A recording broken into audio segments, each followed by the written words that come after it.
Bonjour tout le monde, je suis ravie de vous retrouver pour cette nouvelle vidéo.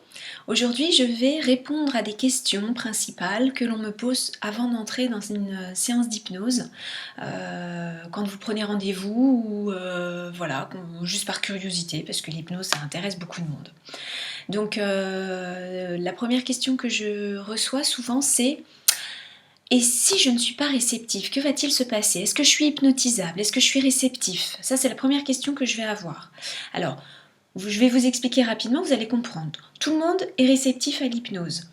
Dans la mesure où l'hypnose, c'est un état de conscience modifié, ça veut dire que vous êtes conscient mais ailleurs dans vos pensées. Tout le monde est hypnotisable. Vous avez un cerveau, donc vous êtes hypnotisable. En fait, quand on a l'impression de ne pas être réceptif à l'hypnose, ça ne vient pas de vous, en fait, ça vient du thérapeute. C'est pour ça que j'invite tout le monde à bien vérifier que le thérapeute chez qui vous allez a bien été formé dans une école de qualité. Moi, je vais vous parler de l'IFHE évidemment, puisque c'est là d'où je viens. L'IFHE, c'est l'Institut français d'hypnose ericksonienne et humaniste de Boulogne. C'est une école extrêmement efficace. Les formations sont de qualité. Vous allez être formé, si vous voulez vous former dans ce domaine, à toutes les bases par rapport à l'hypnose. Vous allez être formé sur des techniques plus poussées aussi si vous allez plus loin dans la formation. On conseille toujours d'aller un peu plus loin dans la formation. Et puis il y a aussi des formations bien spécifiques pour traiter tel ou tel problème, tel ou tel sujet. Voilà, donc l'IFHE, évidemment, c'est une très bonne école. Il y en a d'autres, je vais pas vous dire qu'il n'y a que celle-ci, il y en a d'autres, des très bonnes écoles. Donc, première chose, assurez-vous que votre thérapeute a été formé. Pourquoi? Parce que s'il n'a pas été formé correctement et qu'il n'a pas les bases pour permettre de savoir comment faire entrer quelqu'un en état d'hypnose, vous ne rentrez pas en hypnose, tout simplement. Et donc, vous avez l'impression que vous n'êtes pas réceptif. Or, ça ne vient pas de vous, vraiment. Ça, c'est quelque chose qu'il faut se retirer de la tête. Tout le monde est réceptif. À partir du moment où vous êtes capable de rentrer dans vos pensées, vous êtes capable de rentrer en état d'hypnose. Et rentrer dans vos pensées, vous le faites au moins 20 ou 30 fois dans la journée, c'est pas plus. Dès que vous êtes perdu dans vos rêves, dès que vous êtes plongé dans un bouquin, vous êtes plongé dans votre roman ou dans votre travail, quelqu'un vient vous parler et vous dit quelque chose et vous ne l'entendez pas, il vous faut 2-3 secondes avant de réaliser qu'on vous parle, vous dites ah oui pardon, excuse-moi, vas-y je t'écoute. Ça c'est parce que vous étiez en état de conscience modifiée, vous étiez en état qu'on dit d'hypnose. Cet état-là on le retrouve tellement de fois dans la journée, même quand vous conduisez parfois, vous pouvez être amené, alors c'est pas bien, mais vous pouvez être amené à vous poser la question, à arriver à votre destination, est-ce que je me suis arrêtée au feu ou au stop? Et vous êtes incapable de répondre parce que vous étiez perdu dans vos pensées. Alors évidemment, vous êtes arrêté, votre inconscient a fait en sorte que vous vous arrêtiez, mais vous êtes incapable de vous en souvenir parce que vous étiez perdu dans d'autres pensées. Ça, c'est un état de conscience modifié, c'est un état d'hypnose, en quelque sorte. Donc, tout le monde est hypnotisable. Vraiment, la façon dont vous entrez en état d'hypnose, si vous êtes réceptif ou pas, ça n'est pas la question, vous l'êtes. Après, c'est au thérapeute de savoir faire. Voilà, c'est vraiment très important de ne pas se tromper de thérapeute, d'aller voir quelqu'un qui a été bien formé, qui sait utiliser le langage correctement pour permettre à votre conscient de s'envoler dans vos pensées, pendant que lui, il peut se permettre de demander à votre inconscient, donc votre part un peu inconsciente, de travailler sur tel ou tel sujet. Voilà, donc tout le monde est hypnotisable, soyez-en certains. La deuxième question que je vais avoir, c'est: vais-je faire quelque chose contre ma volonté? Puis-je être manipulée? Alors la réponse, pour le coup, là, c'est non. On ne peut pas manipuler quelqu'un. Ce que vous voyez à la télé, dans les films un peu bizarres, du genre on va hypnotiser quelqu'un pour qu'il aille assassiner un président ou je ne sais qui. Tout ça, c'est de la fiction. C'est-à-dire que on ne peut pas permettre, on ne peut pas en tant que thérapeute ou même en tant que, alors on l'a vu dans l'hypnose de spectacle, mais en tant que thérapeute, on ne peut pas faire quelque chose à quelqu'un sans qu'il soit d'accord avec l'idée. Donc, si jamais on arrivait à faire en sorte que quelqu'un assassine un président sous hypnose, c'est que ce quelqu'un en question est un assassin en puissance refoulée, enfin, il y a quelque chose comme ça, je sais pas. C'est pas possible, en fait, c'est pas possible dans la mesure où vous avez ce qu'on appelle un ego-observeur. Un ego-observeur, c'est quoi? C'est votre part inconsciente, donc votre inconscient. Je vous le rappelle, qu'est-ce que c'est? C'est la partie de vous qui gère tout ce dont vous ne vous occupez jamais. La respiration, la digestion, les battements du cœur, la division cellulaire, la pousse des cheveux, les hormones, les pensées, les émotions, gna gna gna gna gna gna. Tout ça, tout ça, tout ça. Bon, en fait, votre inconscient, il s'occupe de tout et c'est à peu près 90, voire plus, beaucoup plus, 95% de ce que l'on est. Les 5 petits pourcents restants, et je suis très généreuse, c'est votre conscient tel que vous êtes là. Donc vous avez l'impression de tout contrôler, mais en fait vous ne contrôlez rien. Alors quand vous prenez un stylo par exemple, évidemment vous avez conscience de prendre ce stylo, mais vous ne savez absolument pas ce qui se passe dans votre corps pour que les muscles bougent, le bras bouge et que votre bras aille attraper ce stylo. Voilà, tout ça c'est inconscient. Et donc, pourquoi je disais tout ça? Voilà, j'ai perdu le fil de ma pensée. Donc pourquoi je vous disais ça? Je vous expliquais que votre inconscient avait un ego observeur, donc cette part de vous qui surveille tout ce qui se passe, surtout quand vous êtes en hypnose.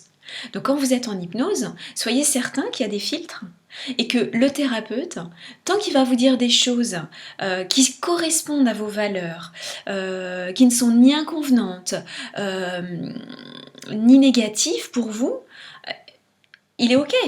Si jamais il y a quelque chose qui est dit qui ne va pas dans le sens de ce que vous êtes, qui va contre ce que vous êtes, ben, il ne se passera rien. Et au mieux, vous allez rouvrir les yeux et dire, eh mais non, je ne fais pas ça moi.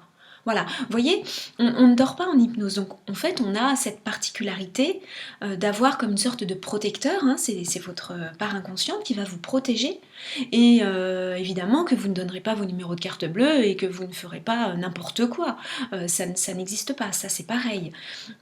Si on le voit dans le film, des fois on peut le voir, on peut avoir l'impression de le voir en fait dans l'hypnose de spectacle. Alors c'est pas la même chose. En hypnose de spectacle, les personnes qui viennent dans les spectacles sont ok pour vérifier où sont leurs limites. Ils sont ok pour jouer, c'est un jeu, c'est une sorte d'amusement. Voilà, donc ils sont d'accord, fondamentalement, ils sont d'accord pour voir jusqu'où ils sont capables d'aller. Est-ce qu'ils vont être capables de sauter à cloche-pied? Est-ce qu'ils vont être capables de jouer du violon alors qu'ils ne savent pas du tout jouer au violon? Est-ce qu'ils vont être capables d'imiter un acrobate? Enfin, j'en sais rien, toutes sortes de jeux en fait qui peuvent être drôles sur la scène de spectacle. Et bien les personnes qui sont dans la salle de spectacle, elles sont d'accord avec ça, elles sont même dans l'attente de voir ce qui va se passer.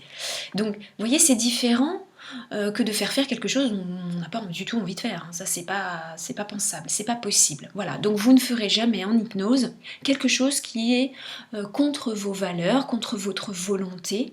Vous ne pouvez pas être manipulé, c'est pas possible. Voilà. La troisième question principale que je vais recevoir, c'est: est-ce que je vais dormir? Ou bien, et si je ne me réveille pas, qu'est-ce qui se passe? Est-ce que je vais me réveiller? Alors déjà, en hypnose, rappelez-vous, on ne dort pas. Voilà, jamais.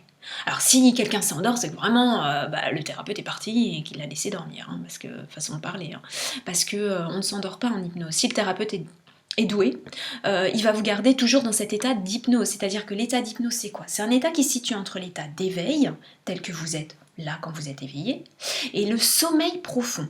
Tout cet état de descente là, c'est un état qu'on dit d'hypnose, c'est un état de conscience modifiée. Vous dormez pas complètement, vous êtes presque endormi. Voilà. Mais on ne dort pas en hypnose. Si le thérapeute est bon, il fait en sorte que vous n'alliez pas dans le sommeil. Voilà. Donc on ne dort pas, on est conscient, on entend toujours tout ce qui se passe si on est attentif. On peut ne pas être attentif. C'est-à-dire que le thérapeute peut vous amener à être très proche de l'état de sommeil, parce qu'il va avoir besoin de travailler sur des choses profondes, mais en tous les cas, vous ne dormez pas, donc vous avez toujours cette capacité d'ouvrir les yeux et de remonter, entre guillemets, remonter vers votre conscient. Donc en fait, on ne dort jamais en hypnose. Si vous vous endormez, c'est que soit le thérapeute fait n'importe quoi, soit vous êtes extrêmement fatigué, auquel cas vous êtes endormi. Encore que je ne suis pas convaincue, si le thérapeute est bon, vous ne dormez pas. Hein. Vous pouvez avoir l'impression d'avoir dormi, mais vous ne dormez pas. Donc en fait, on se réveille, forcément. Et si jamais le thérapeute s'en va, alors que vous êtes profondément en hypnose, que le thérapeute sort de la pièce, mais vous laisse, voilà. Ça y est, il s'en va et il vous laisse. bah, vous n'allez pas rester bloqué dans cet état pendant toute votre vie. Vous allez vous réveiller à un moment ou à un autre. Vous allez vous réveiller en règle générale au bout de 20 minutes maximum. Ça vous permet de faire une bonne sieste, hein, entre guillemets, c'est une sieste.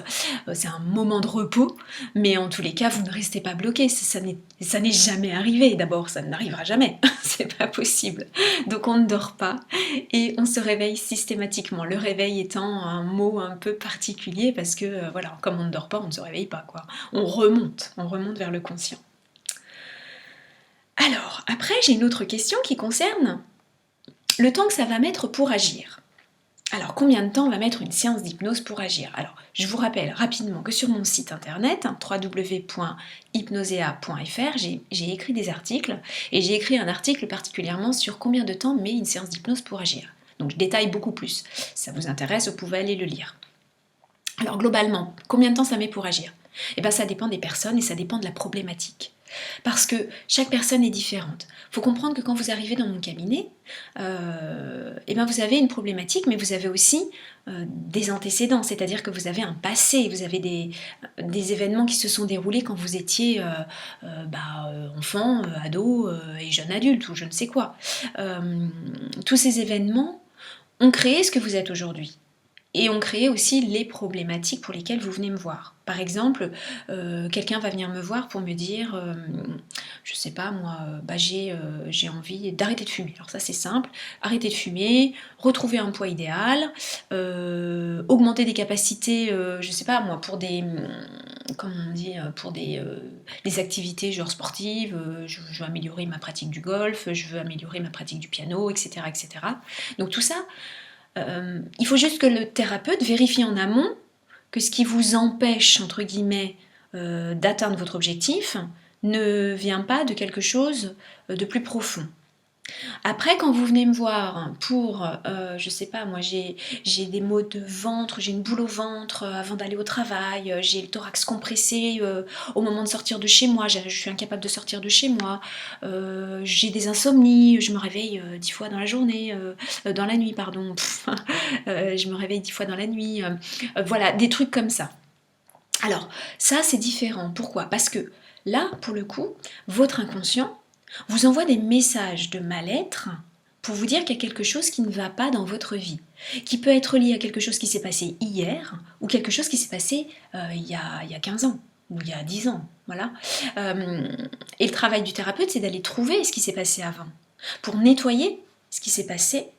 Et une fois qu'on a nettoyé, ça permet de constater que les messages de l'inconscient, j'allais dire symptômes, mais c'est pas le mot qui convient parce que je ne suis pas médecin, les messages que l'inconscient envoie, les messages tels que insomnie, tels que maux de ventre, etc., mal-être global ou je ne sais quoi, ces messages-là auront disparu. Et donc pour trouver ce qui s'est passé en amont, faut creuser un peu parfois, hein. Donc ça dépend des personnes. Il y a des personnes qui sont très conscientes de ce qui s'est passé dans leur vie. Ils vont vous dire, oui, j'ai eu une rupture il y a 15 ans avec une personne et ça a fini en dispute et rupture totale. Je n'ai plus de nouvelles de cette personne. Que ce soit un parent, un ami, peu importe. Et donc ça, les personnes, au bout de quelques temps, elles ont réussi à passer par-dessus, elles ont réussi à refaire leur vie, elles ont réussi à continuer à vivre, etc. Tant mieux. Mais il y a quand même une trace. C'est-à-dire que l'inconscient, lui, il n'a pas oublié ce qui s'est passé. Et comme il n'a pas oublié ce qui s'est passé, à un moment, il se dit, mais au fait, là, ce truc-là, c'est pas nettoyé, ça. Moi, j'en veux pas, là. Ça fait du mal, ça. Donc, il rajoute. Il faut comprendre que l'inconscient est très paradoxal, hein. C'est votre protecteur. Il va vous dire qu'il y a des choses qui ne vont pas dans votre vie, mais pour vous prévenir, il va vous envoyer des trucs qui font des douleurs. Donc, par exemple, si quelqu'un tient à sa ligne, une femme tient à sa ligne, par exemple, ou un homme, il va vous envoyer des kilos en trop, des addictions au sucre. Vous voyez, des choses comme ça. Et tout ça, c'est des messages pour vous dire qu'il y a autre chose qui ne convient pas. Et donc, pour trouver ce quelque chose, parfois, ça peut prendre du temps. Donc, le temps que ça prend, ça dépend de la personne. On ne peut pas donner de temps précis. Des fois, ça va agir en une demi-seconde. Dès que j'ai fait la séance, la personne, elle ressort, elle est nickel, ça y est, les addictions au sucre ont disparu complètement. Et puis des fois, il faut d'autres choses, parce qu'il faut nettoyer d'autres trucs derrière. Il y a d'autres choses à nettoyer. Il y a, si c'est une dispute, faut faire une technique qu'on appelle une technique de coupure des liens de souffrance. Voilà, par exemple. Si c'est, je sais pas, lié à une addiction au sucre et que on fait la technique pour virer les addictions, parfait. Voilà, l'addiction tout de suite elle est éliminée, c'est-à-dire que l'inconscient va dire bah ok c'est bon, plus d'addiction au sucre, le sucre ne m'intéresse plus. Donc la personne va se dire ah super je suis libérée du sucre, voilà, il n'y aura plus besoin d'aller piocher dans le placard, manger des gâteaux, des bonbons, je ne sais quoi. En revanche, quelques temps plus tard, si on n'a pas nettoyé l'origine, bah, il y a autre chose qui se propose. Ou alors ça revient, carrément, l'addiction revient de plus belle. Ou alors carrément il y a autre chose. L'inconscient va ramener, je sais pas, moi va mettre des maux de tête. Voilà. Et la personne va dire bah maintenant j'ai plus d'addiction mais j'ai des maux de tête. Bah oui, forcément, ça n'a pas été nettoyé. Donc tout dépend du passé de la personne et tout dépend de la façon dont c'est traité. Si je commence par traiter l'addiction au sucre sans m'intéresser à ce qui s'est passé avant, vous pouvez être sûr que la personne va revenir. Voilà. Et qu'il faudra creuser d'autant plus. Donc voilà, tout dépend vraiment du passé de la personne, de la cause d'origine. Et une fois qu'on a compris ce qui s'est passé, qu'on a réussi à nettoyer, et ben normalement, le message premier qui est soit l'insomnie, soit l'addiction, soit je ne sais quoi, elle s'élimine toute seule d'office. Voilà. Donc le temps, c'est compliqué. Incapable de dire à quel moment ça va agir. Il faut aussi comprendre que l'hypnose, ça demande forcément des compétences et que plus le thérapeute va être pertinent dans sa recherche de votre cause d'origine et plus ça va vite. Voilà, tout simplement. Encore une fois, l'hypnose ne vient pas de vous, vous êtes le récepteur, mais celui qui va travailler, c'est le thérapeute. Et il faut vraiment, vraiment avoir conscience de ça. Voilà. Quand vous dites, parfois j'entends, oui, mais moi ça n'a pas fonctionné, j'ai pas réussi à entrer en hypnose, j'ai pas réussi à me soigner avec l'hypnose ou je ne sais quoi, j'ai pas réussi à régler mes soucis. Non, non, non, non, non, ça vient pas de vous. Ça vient toujours du thérapeute. Toujours. Voilà. Alors, il y a quelque chose qui fait que ça peut venir de vous. Et ça, c'est la dernière question qu'on me pose, principale, parce que j'en ai toujours plein des questions.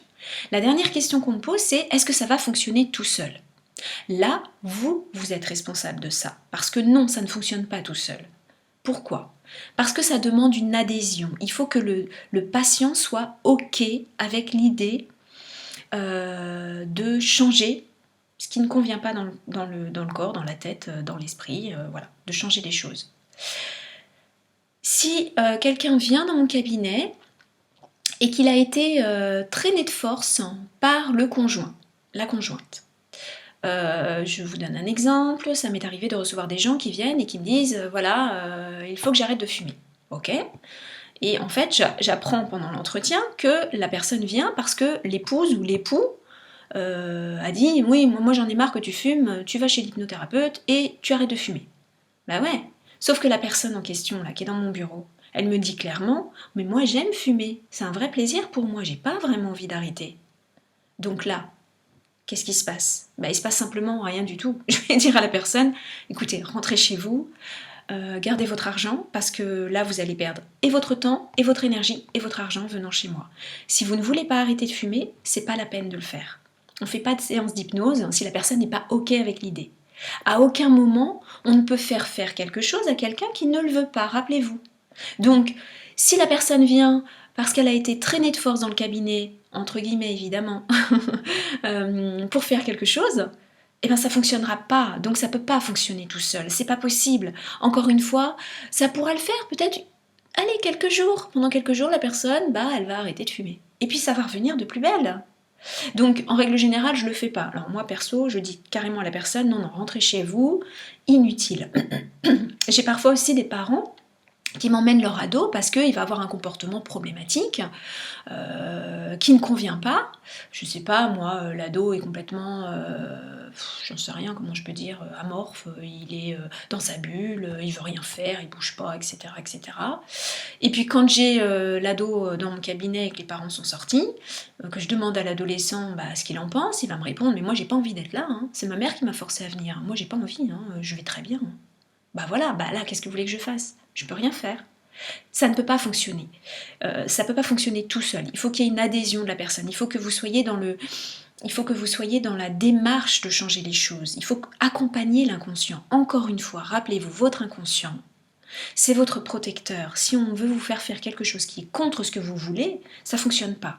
Donc ça ne peut pas fonctionner tout seul. Il faut vraiment être OK avec l'idée d'améliorer sa vie, de changer les choses, de booster sa pratique ou je ne sais quoi. On ne peut pas. Voilà, donc ça ne peut pas fonctionner tout seul. Ça demande toujours une adhésion de la personne. Il faut que le patient, la personne qui vient dans le cabinet soit OK. Voilà.